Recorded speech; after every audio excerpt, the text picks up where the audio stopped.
अब हम लोग एक्सरसाइज 1.3 का क्वेश्चन नंबर 3 को समझेंगे।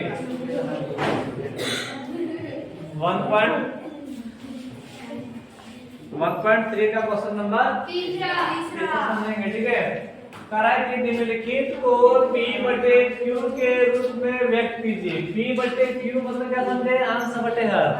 P बटे Q मतलब अंश बटे हर मतलब क्या समझे? परिमेय संख्या। अंश बटे हर मतलब परिमेय संख्या। जहां P और Q क्या होगा?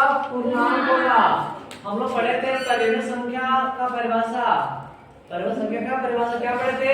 अधिक P और Q क्या होगा? P और Q क्या होगा? दो पूर्णांक होगा। क्या होगा? दोनों पूर्णांक। और P बटे Q होगा। P बटे Q होगा। और Q is not equal 0। Q का मान 0 के बराबर नहीं होगा तो वो संख्या कहलाएगा परिमेय संख्या। जैसे 1/2 यहाँ पर 1 P का मान है और 2 जो है वो Q का मान है। क्या यहाँ पे Q का मान 0 के बराबर है क्या? नहीं, इसलिए क्या है ये परिमेय संख्या। अब यहाँ पे देखो, यहाँ पे पूर्णांक का बात हो रहा है। P और Q क्या होगा? पूर्णांक होगा। पूर्णांक मतलब क्या समझे? ये पूर्णांक आपका 0 भी हो सकता है, माइनस भी हो सकता है और प्लस भी हो सकता है। तो आप ये भी पता होगा आपको कि 0 परिमेय संख्या है कि नहीं है? क्या इसको हम लोग P बटे Q के रूप में लिख सकते हैं कि नहीं? कैसे? कि आप 1 दे दो चाहे 2 दे दो, कुछ भी दो तो भागा देंगे कितना आएगा? 0 आएगा। ठीक है, तो 0 परिमेय संख्या है। तो यहाँ पर P और Q क्या होगा? कोई पूर्णांक होगा। क्या होगा? कोई पूर्णांक होगा। ठीक है, अब यहाँ पे देखो क्या कर रहा है। यहाँ पर जो पहला क्वेश्चन है वो है आपका पहला नंबर 0.6 के पावर डैश रैखिक दिया हुआ है। ठीक है, इसका इस रैखिक का मतलब क्या समझे आप लोग? 6 आते जाएगा। ठीक है, 6 आपका आते जाएगा। अब बताइए जो आपका जो है वो दशमलव प्रसार में दिया हुआ है। अभी दशमलव प्रसार की सहायता से निकालना क्या? आपको परिमेय संख्या निकालना है।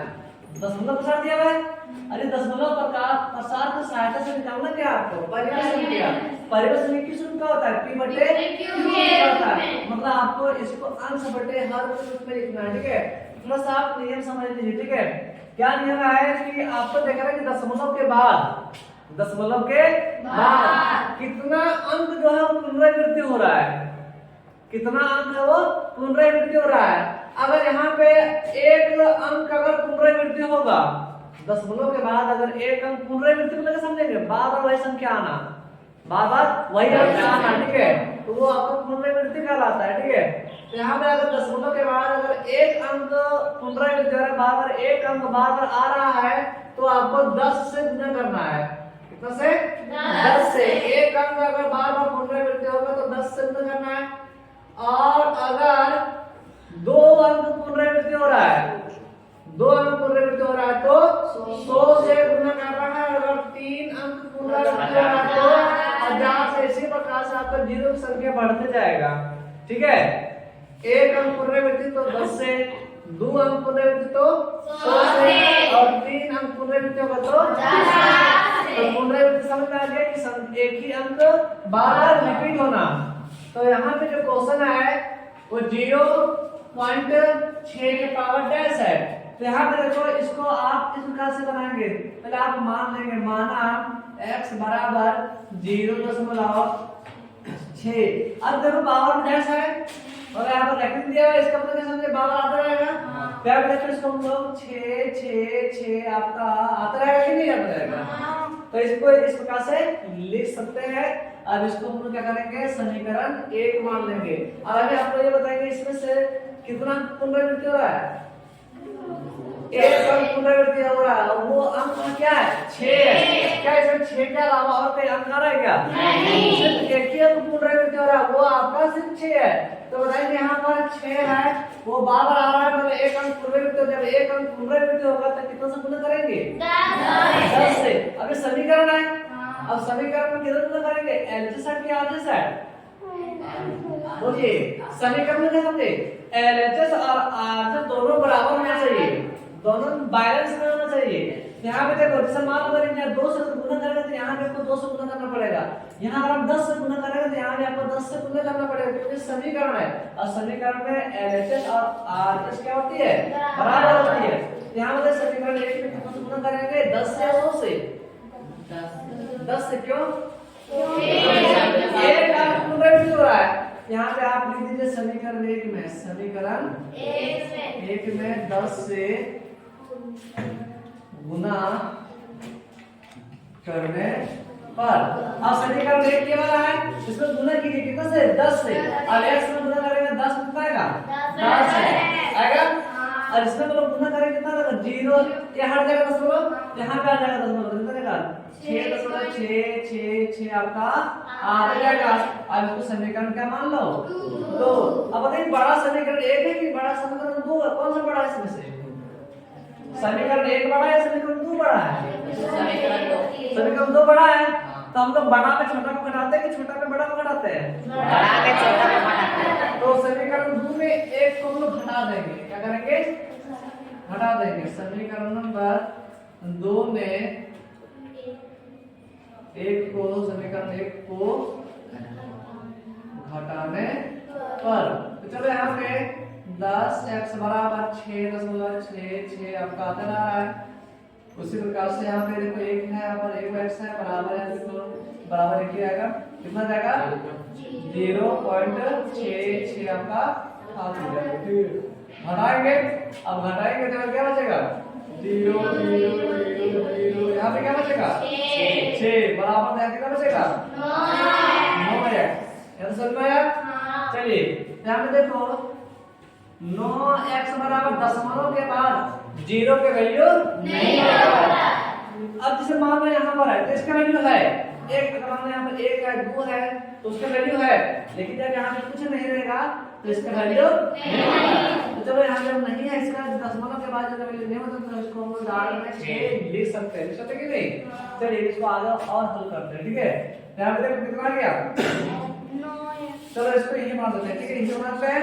देखो तो जैसे ये किसमें है, गुना में, और बाहर लेंगे गुना वाला को कहाँ आता है, भागा में।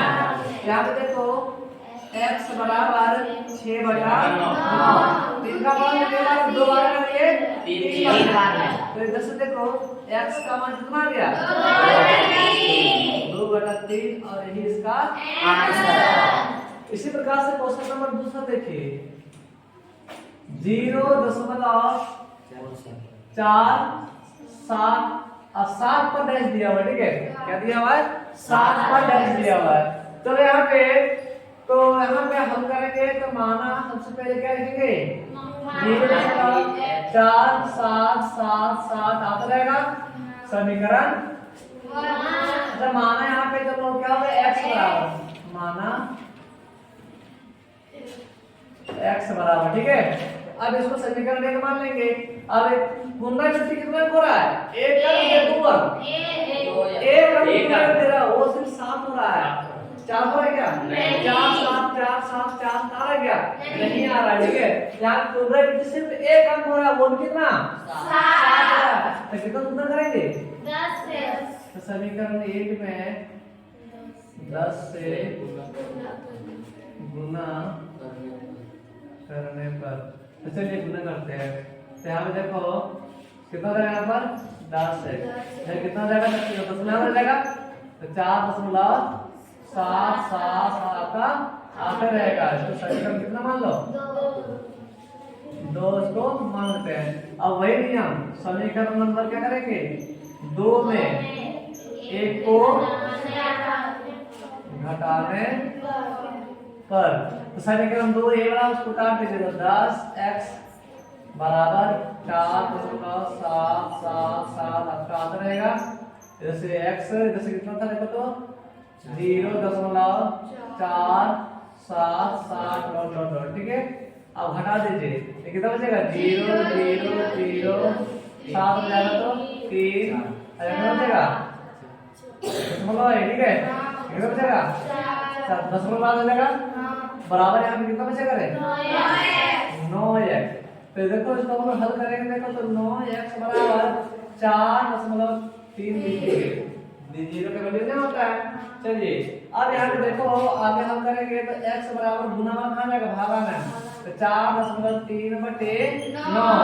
अब देखो दशमलव को हटाएंगे तो दशमलव के बदले में के जितना अंक उतना जीरो, दशमलव के बाद क्या अंक है 1 बटेगा 1 जीरो। तो यहाँ पे देखो x का मान कितना गया 45/90 और ये इसका आंसर आएगा। ठीक है समझ में आया। अब मान लो अगर यही क्वेश्चन अगर आता इस प्रकार से 0.4 और ऐसे देता तो हम लोग कितना से गुना करते 100 से। ये वाला क्वेश्चन आप लोग बना लेंगे, ये आपका होमवर्क है, इसको आप क्या करेंगे बना लेंगे वो टी की तो इसका आंसर कितना आएगा। ठीक है चलिए क्वेश्चन नंबर तीसरा कितना है 0.001 तो माना x बराबर 0.001 संख्या आते जाएगा। ये बताइए आप लोग इससे कितना पुनरावृत्ति हो रहा है, चलो देखते हैं कितना पुनरावृत्ति हो रहा है। 3 पुनरावृत्ति है क्या क्या 2 को 0 और 1 फिर यहाँ पे 0 0 1 फिर से कोई 0 0 1 फिर आएगा 0 0 1 3 पुनरावृत्ति रहा। तो बता बोला इसमें कितना से गुना करेंगे 1000 से। तो लिख लो यहाँ पर समीकरण नंबर 1 में 1000 से गुना करने पर तो 1000 से गुना कर कितना जाएगा 1000 x यहाँ गुना करेंगे यहाँ 16 हो जाएगा और कितना में जीरो है 3 जीरो 1 2 3 जीरो यहाँ में जा रहा है। ठीक है तो 1.0 क्या क्या बचेगा 0 0 1 0 0 1 फिर क्या बनेगा 0 0 1 संख्या आता जाएगा समीकरण 2। अब समीकरण 1 में घटाएंगे 2 को कि 2 में घटाएंगे 1 को, बड़ा वाला को छोटा घटाएंगे कि छोटा वाला में बड़ा घटाएंगे तो बड़ा 2 है। तो समीकरण नंबर 2 में 1 को घटाने पर फिर समीकरण 2 में इसको उतार दीजिए 10 1000 x बराबर से है 1.001 उसी प्रकार से हमें x है यहाँ कितना रखो तो 0.001 ठीक है। क्या करने के लिए कहा था घटाने के लिए। अब देखो 1 में जाएगा 1 कैसे बचेगा 0 0 यहाँ भी 0 यहाँ भी यहाँ भी यहाँ भी यहाँ भी यहाँ क्या बचेगा 1 अब बराबर है बराबर दीजिए यहाँ कितना बचेगा 999 तो इसको हम लोग चलो 999 x को हम लोग 1 बराबर x लिख सकते कि नहीं दशमलव के बाद जो वैल्यू नहीं रहता। अब देखिए गुणन कहाँ जाएगा भागा में तो x का मान देखो 1/999 आंसर आएगा। ठीक है बंद करो। चलिए क्वेश्चन नंबर 4 है 0.999 को क्या करना है हल करना है। ठीक है तो इसको भी आप